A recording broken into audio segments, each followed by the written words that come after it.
வணக்கம், welcome to easy English channel. Easy English சேனலில் இன்றைக்கி ப்ரெசன்ட் பர்ஃபெக்ட் டென்ஸோட ஸ்ட்ரக்சர் ஏற்கனவே நம்ம பார்த்துட்டோம். இருந்தாலும் ரீகால் பண்ணிவிட்டு நம்ம 4 யூசஸ் இதில் இருக்குங்க. 4 வழிகளில் இதை பயன்படுத்தலாம். எந்தெந்த சுச்சுவேஷனில் பயன்படுத்தலாங்கிறது தான் நம்ம இன்றைக்கி இது பார்க்க போகிறோம். ப்ரெசன்ட் பர்ஃபெக்ட் எல்லாமே முடிஞ்சு போன விஷயத்தை தான் நம்ம பேசுவோம். ஸ்ட்ரக்சர் பாருங்கள். Subject plus have அல்லது has verb 3 வருவாங்க. ஓகேங்களா? இதுதான் இதனுடைய ஸ்ட்ரக்சர். இப்போ சப்ஜெக்ட்டுங்கிறது யாராரு? I, we, you, they. He, she, it. I, we, you, they க்குலாம் have. இவங்க verb 3 வந்துருவாங்க. இவங்க helping verb, haveங்கிறது helping verb, இவங்க main verb. ஓகேங்களா? helping verbும் வருவாங்க, main verbும் வருவாங்க. அதுபோல் he, she, itக்கு has போட்டு தான் verb 3 போடணும். இவங்க helping verb, இவங்க main verb. ஓகேங்களா? இது நல்லா கிளியராக இருக்குங்களா? இதுதான் இதனுடைய ஸ்ட்ரக்சர். இப்போ இதனுடைய யூசஸ் பார்க்கலாம். ஃபர்ஸ்ட் யூஸ் பார்த்தீங்கன்னா for actions completed. For actions completed முடிஞ்சிருச்சு. for action completed in the recent past. in the recent past. recent past ஒரு ஆக்ஷன் இப்போ தான் முடிஞ்சிருக்கு. ரீசெண்டாக இப்போ ஒரு ஆக்ஷன் முடிஞ்சிருக்குன்னா அது முடிஞ்சிருக்கு அப்படின்னா அதை கண்டிப்பாக ப்ரெசன்ட் பர்ஃபெக்ட் டென்ஸில் யூஸ் பண்ணலாம். இதுக்கு டைம் லைன் பாருங்கள். இது நவ், இப்போ தான் நம்ம சொல்கிறோம். என்ன சொல்கிறோம்? நான் வீட்டுக்கு வந்துட்டேன்னு சொல்லணும். என்ன சொல்லலாம்? அரைவுடு சொல்லலாம். நம்ம வந்துட்டேன் கம் சொல்லிக்கலாம். come, came, come. இதுதான் இதனுடைய verb. verb 1, verb 2, verb 3. இப்போ இந்த verb 3 தான் நம்ம யூஸ் பண்ண போகிறோம். இப்போ நான் வீட்டுக்கு வந்துட்டேன் அப்படிங்கிறத இப்போ நான் வந்ததுக்கப்புறம் ஒருத்தவங்க கேட்குறேன், என்ன வந்துட்டியா? நான் வந்துட்டேங்க வீட்டுக்கு சொல்லுவோம் இல்லைங்களா? அப்போ முடிஞ்சு போன விஷயத்த ரீசன்ட் பாஸ்ட் யூத்தை தான் நம்ம வந்திருக்கோம். நம்ம சொல்கிறது இப்போ சொல்கிறோம். அப்போ இதை ரீசன்ட் பாஸ்ட்டில் நம்ம இதை சொல்லலாம். எப்படி சொல்லலாம்? இந்த இடத்த எழுதிட்டுங்களா? ஐ ஹாவ், கட்டாயமாக ஐ ஹாவ் கம், வந்துட்டேன். எங்கே வந்துட்டேன்? ஐ ஹாவ் கம் ஹோம், நான் வீட்டுக்கு வந்துட்டேன். ஐ ஹாவ் கம் ஹோம், அவ்வளோதாங்க, நான் வீட்டுக்கு வந்துட்டேன். இதான் ரீசன்ட் பாஸ்ட். டயத்தை நம்ம மென்ஷன் பண்ணலை, நம்ம ஒன்லி ஆக்ஷனுக்கு மட்டும்தாங்க நம்ம ஃபோக்கஸ் பண்ணுறோம். ஆக்ஷனுக்கு முக்கியத்துவம் கொடுத்தா ப்ரெசன்ட் பர்ஃபெக்ட் டென்ஸில் சொல்லணும். த ரீசன்ட் பாஸ்ட், ரீசண்டாக நடந்து முடிஞ்ச ஒரு நிகழ்வை நம்ம ஃபர்ஸ்ட் யூஸில் அதுவும் ப்ரெசன்ட் பர்ஃபெக்டில் சொல்லலாம். ஓகேங்களா? கிளியராக இருக்குங்களா? Next போகலாங்களா?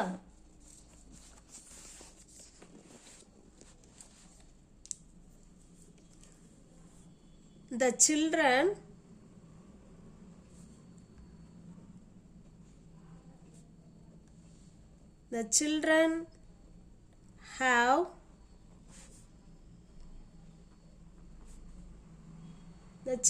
have are returned from school. ஸ்கூல்ல இருந்து குழந்தைங்க திரும்ப வந்துட்டாங்க அப்படின்னு சொல்றோம். The children have, சில்ட்ரன் தான் இந்த இடத்துல சப்ஜெக்ட், இவங்க ஹெல்பிங் வேர்ப். ஓகேங்களா, ஹெல்பிங் வேர்ப். இவங்க main verb, return, returned, returned. சில்ட்ரன்லாம் ஸ்கூல்லேருந்து வந்துட்டாங்க அப்படின்னு சொல்கிறோம். வந்து இப்போ வீட்டில் இருப்பாங்க, நம்ம வெளில நிற்போம், யாராவது கேட்பாங்க, என்ன பிள்ளைங்கள்லாம் ஸ்கூல்லேருந்து வந்துட்டாங்களா? வந்துட்டாங்க அப்படி தானே சொல்லுவோம், வந்துட்டாங்க. த சில்ட்ரன் ஹாவ், இப்போ தான் வந்திருக்காங்க. வந்து முடிஞ்சது முன்னாடியே, ஆனால் நம்ம சொல்கிறது இப்போ சொல்கிறோம். அப்போ முடிஞ்சு போன விஷயத்தை தான் நம்ம பயன்படுத்துகிறோம். The children have returned from school. ஓகேங்களா, புரியுதுங்களா? அடுத்து பாருங்க,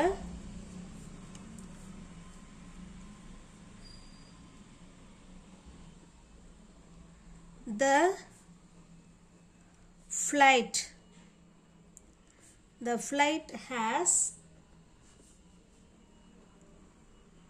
just left. the flight has just left. the flightங்கிறது இங்கே இட்டு, இதுவங்க தான் சப்ஜெக்ட். இட்டுக்கு ஹேஸ் தானே வரணும், அதான் ஹேஸ் போட்டிருக்கோம். லெஃப்ட் verb 3, அப்போ ஹெல்பிங் வேர்புக்கும் மெயின் வேர்புக்கும் நடுவில் தான் அந்த ஜஸ்ட் சேர்த்துருக்கோம். ஃப்ளைட் வந்து இப்போ தான் புறப்பட்டுச்சு அப்படின்னு சொல்கிறோம். ஓகேங்களா, டயத்துக்கு ஃபோக்கஸ் பண்ணல, ஃப்ளைட்டு போயிடுச்சா போகலையா, போயிடுச்சு, அவ்வளோதான். இந்த ஃப்ளைட் ஹேஸ் லெஃப்ட். ஓகேங்களா, இதான் ரீசன்ட் பாஸ்ட்.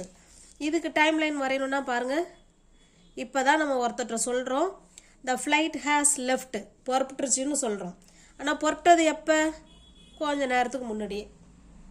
ஓகேங்களா, இதான் first use. Recent past, completed action in the recent past. Second use பாருங்க, second use for actions, completed. எல்லா ஆக்ஷனுமே completed தான். for actions completed at some point of time,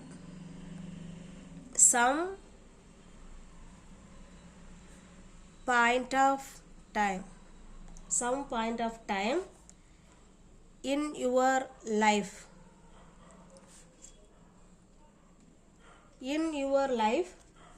without mentioning time. இதுதாங்க முக்கியம், without mentioning. டயத்தை வந்து mention பண்ணவே கூடாது.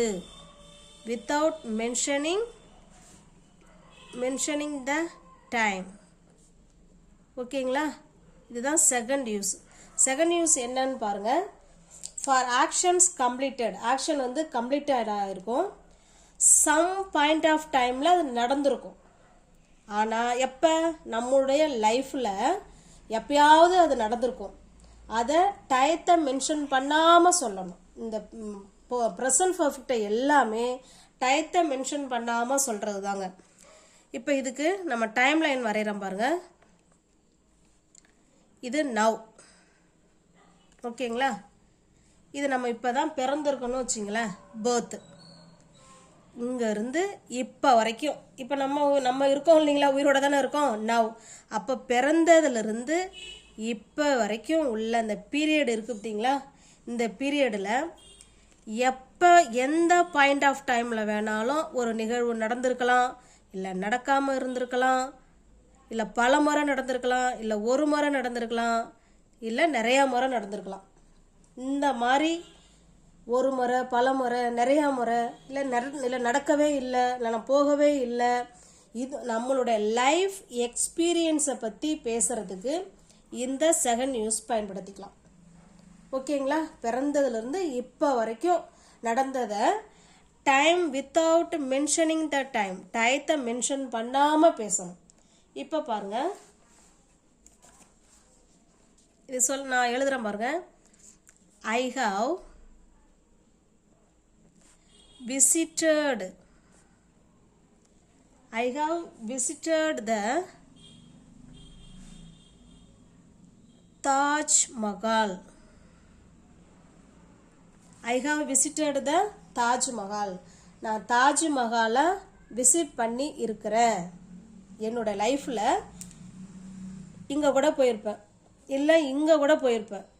ஓகேங்களா, என்னோட லைஃப்பில் ஏதோ ஒரு பாயிண்ட் ஆஃப் டைமில் நான் போயிருக்கேன்.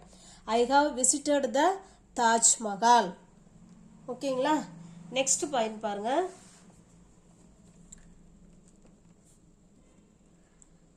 I have met him. நான் அவனை சந்திச்சிருக்கேன். என் லைஃப்பில் அவனை நான் சந்திச்சிருக்கேன். Many times. I have met him many times. நிறைய முறை நான் அவனை சந்திச்சிருக்கேன். ஓகேங்களா, இப்போ யாராவது ஒருத்தர் சொல்லுவாங்க, நீ அவனை பார்த்துருக்கியா? பார்த்துருக்குறேனே. I have met him many times. நான் நிறைய தடவை அவனை நான் பார்த்துருக்கேன், சந்திச்சிருக்கேன்னு சொல்கிறோம். சந்திச்சிருக்கேன். ஓகேங்களா, அப்போ நம்மளுடைய பேர்த்திலிருந்து இப்போ வரைக்கும் உள்ள பீரியடில் ஒரு நிகழ்வு நடந்திருக்கலாம், நடக்காமல் இருக்கலாம், இல்லை பல முறை நடந்திருக்கும். இதை எல்லாத்தையுமே செகண்ட் யூஸில் சொல்லலாம். ஓகேங்களா, கிளியராக இருக்குங்களா? இப்போ இதையே நெகட்டிவ் சென்டென்ஸில் சொல்லலாம் பார்க்குறீங்களேன்.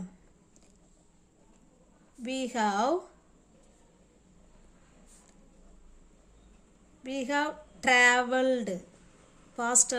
பாசிட்டிவ் சென்டென்ஸ்லேயே சொல்லிட்டேன், பரவாயில்ல. we have traveled by flight. we have traveled by flight. நாங்கள் ஃப்ளைட்டில் ட்ராவல் பண்ணியிருக்கோம் அப்படின்னு சொல்கிறோம். ஓகேங்களா, we have traveled by flight. இப்போ இதே நாங்கள் பண்ணினது இல்லை அப்படிங்கிறத எப்படி சொல்லலாம்? இது வரைக்கும் பண்ணவே இல்லைங்க. we have never தான் இந்த இடத்துல negative word. we have helping வேர்புக்கும் மெயின் வேர்புக்கும் நடுவில் தான் இவங்களை சேர்க்கணும். we have never traveled. we have never traveled by flight. நாங்கள் ஃப்ளைட்டில் இது வரைக்கும் போனதே இல்லை, பயணம் செய்யவே இல்லை அப்படின்னு சொல்கிறோம். ஓகேங்களா, செஞ்சாலும் இதை பேசலாம், இல்லை நான் இது வரைக்கும் செய்யலை அப்படின்னாலும் நம்ம இந்த டென்ஸை யூஸ் பண்ணிக்கலாம். டயத்தை மென்ஷன் பண்ணக்கூடாது. ஓகேங்களா, கிளியராக இருக்குங்களா? இப்போ பாருங்களேன், இன்னொரு இடத்துல நம்ம போயிட்டே இருக்கிறோம், ஒரு ஹோட்டலாக பார்த்துறோம். நம்ம சொல்லுவோம், நாங்கள் ஏற்கனவே இந்த ஹோட்டலில் தங்கியிருக்கோம், என் லைஃப்பில் எப்பயோ ஒரு தடவை நாங்கள் தங்கியிருக்கேன். இப்போ எப்படி சொல்லலாம்?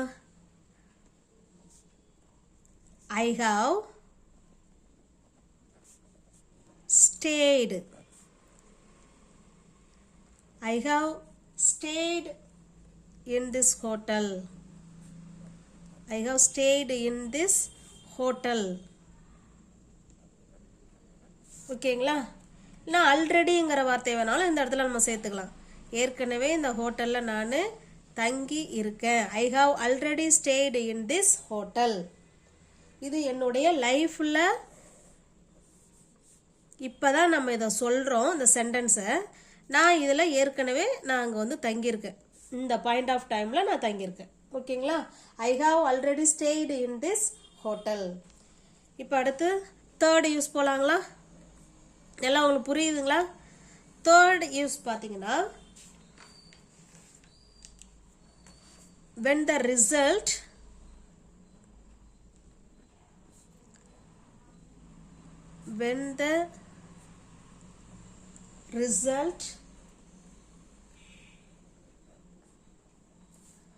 of a past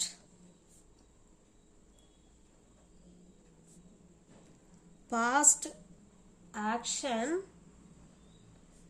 is more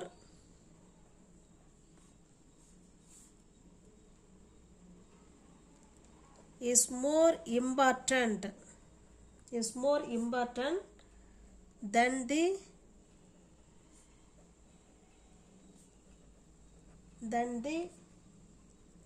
action itself. இது என்ன அர்த்தம் அப்படின்னா, எல்லா 3 யூசஸுமே கம்ப்ளீட்டட் ஆக்ஷன் தான், முடிஞ்சு போன ஆக்ஷன் தான். ஆனால் இந்த தேர்ட் யூஸ் முடிஞ்சு போன விஷயமா இருந்தாலும் அதனுடைய ரிசல்ட், அதனுடைய தாக்கம் நம்மளை இன்னமும் நம்மக்கிட்டே தொடர்ந்துக்கிட்டே இருக்குது, அதனுடைய ஃபீல் நம்மளை தொடர்ந்துக்கிட்டே இருக்குது அதோட ரிசல்ட் நம்மள்ட்ட இப்போ இருக்குது அப்படின்னா இந்த தேர்ட் யூஸை பயன்படுத்திக்கலாம். ஓகேங்களா? இப்போ பாருங்களேன்,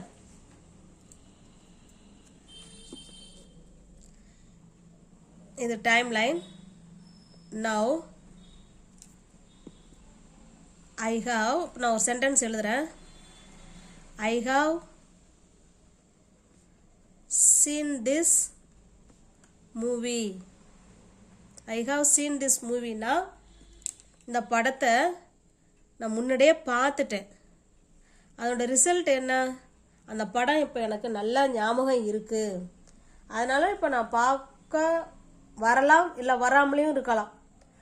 அதனோட முக்கியத்துவம், அதனோட ஃபோக்கஸ் என்ன? நான் அந்த படம் ஏற்கனவே பார்த்துட்டேன், அந்த கதைலாம் எனக்கு நல்லா தெரியும். அதான் இப்போ அதனோட result. I have seen this movie, அந்த படத்தோட ஞாபகம்லாம் அந்த கதைலாம் நல்லா ஞாபகம் வருது அப்படின்னா அப்போ அதனுடைய ஆக்ஷனுக்கு more important then the action, அதனோட ரிசல்ட்டுக்கு, ஆக்ஷனை விட ரிசல்ட்டுக்கு முக்கியத்துவம் கொடுக்குறோம். ஓகேங்களா? பார்த்துட்டேங்கிறத விட அந்த கதை எனக்கு நல்லா ஞாபகம் இருக்கு அப்படின்னு சொல்கிற வரும். I have seen this movie. ஓகேங்களா? நெக்ஸ்ட் பாருங்க,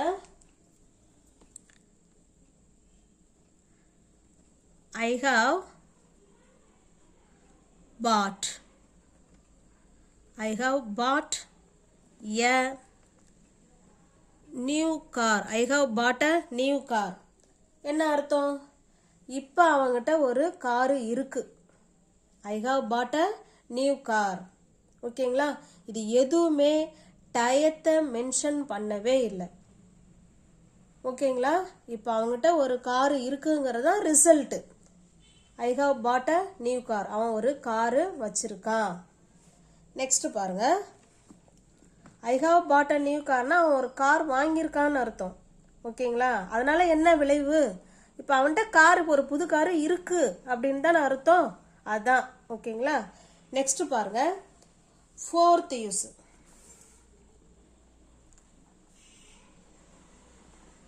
ஃபோர்த் யூஸ் பார்த்தீங்கன்னா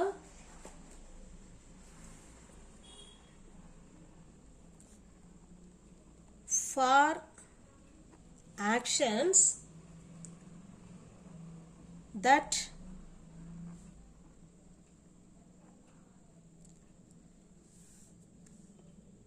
began in the past. Action ஆனால் பாஸ்டில் தொடங்கியிருக்கோம். ஆர் ப்ராக்ரஸ்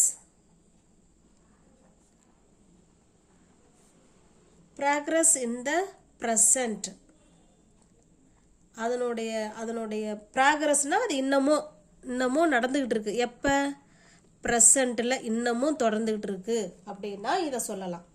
இப்போ பாருங்களேன், இது நவ் இங்கே ஆரம்பிச்சிருக்கு பாஸ்டில் ஒன்று, அது இன்னமும் இப்போ வரைக்கும் தொடர்ந்து நடந்துக்கிட்டே இருக்குது. அதான் ப்ராக்ரஸ் அப்படின்னா இன்னமும் நடந்துக்கிட்டே இருக்குது. எப்போ? ப்ரெசண்ட் வரைக்கும் நடந்துக்கிட்டே இருக்குது. அப்படி ஒரு நிகழ்வு இந்த ஃபோர்த் யூஸ் மட்டும்தான் ப்ரெசண்ட் வரைக்கும் தொடர்ந்து நடந்துகிட்டு இருக்கிற ஒரு நிகழ்வு. ஓகேங்களா? இதுக்கு பாருங்க,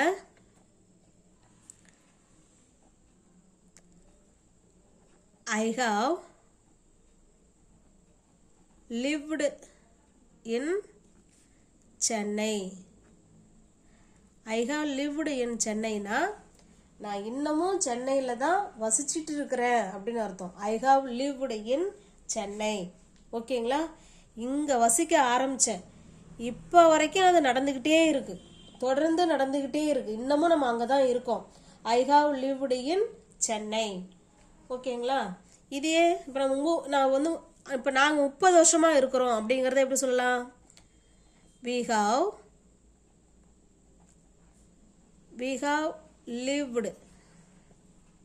have lived in சென்னை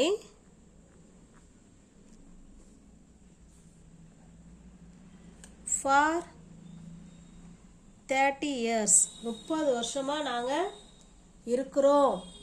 ஓகேங்களா? we have lived in Chennai for 30 years. Next பாருங்க,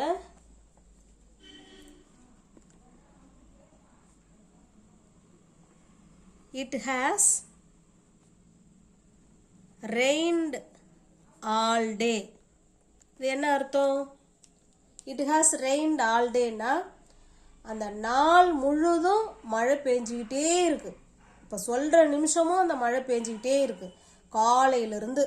இப்போ பாருங்களேன், இதான் ஆல் டே, ஒரு நாள். ஓகேங்களா? ஒரு நாள் மார்னிங்லேருந்து இது இப்போ நைட்டு இப்போ வரைக்கும் என்ன பண்ணுதுங்க? மழை பெஞ்சிக்கிட்டே இருக்குது காலையிலேருந்து. அதாவது ஒரு பீரியட் ஆஃப் டைமை சொல்கிறோம். காலையிலேருந்து இப்போ வரைக்குமே மழை பெஞ்சிக்கிட்டு இருக்கு அப்படின்னா it has rained all day. இந்த ஆல் டேங்கிறது ஒரு நாள் முழுவதும் அப்படின்னு அர்த்தம். ஓகேங்களா? ஆல் டேஸ் வேற, ஆல் டே வேற. ஆல் டேஸ்னா சண்டே, மண்டே, டியூஸ்டே, வெட்னஸ்டே, அந்த அந்த அந்த வாரம் ஃபுல்லான்னு அர்த்தம். Sunday, Monday, Tuesday, Wednesday, Thursday, Friday இதெல்லாம் சொல்கிறோம் இல்லைங்களா? அது ஃபுல்லான்னு அர்த்தம். Sunday, Monday, Tuesday, Wednesday, Thursday, Friday, Saturday, இதுதான் ஆல் டேஸ். ஆல் டேங்கிறது ஒரு நாள், அந்த ஒரு நாள் முழுவதும் மழை பெஞ்சிக்கிட்டே இருக்குது அப்படின்னு அர்த்தம். ஓகேங்களா? இது கொஞ்சம் டைம் எடுக்கும். நல்ல வீடியோவை ஸ்கிப் பண்ணாமல் ஒரு தடவைக்கு 2 தடவையாக பார்த்தீங்கன்னா உங்களுக்கு இந்த 4 யூஸும் நல்லாவே புரிய வரும். ஓகேங்களா? தேங்க்யூ.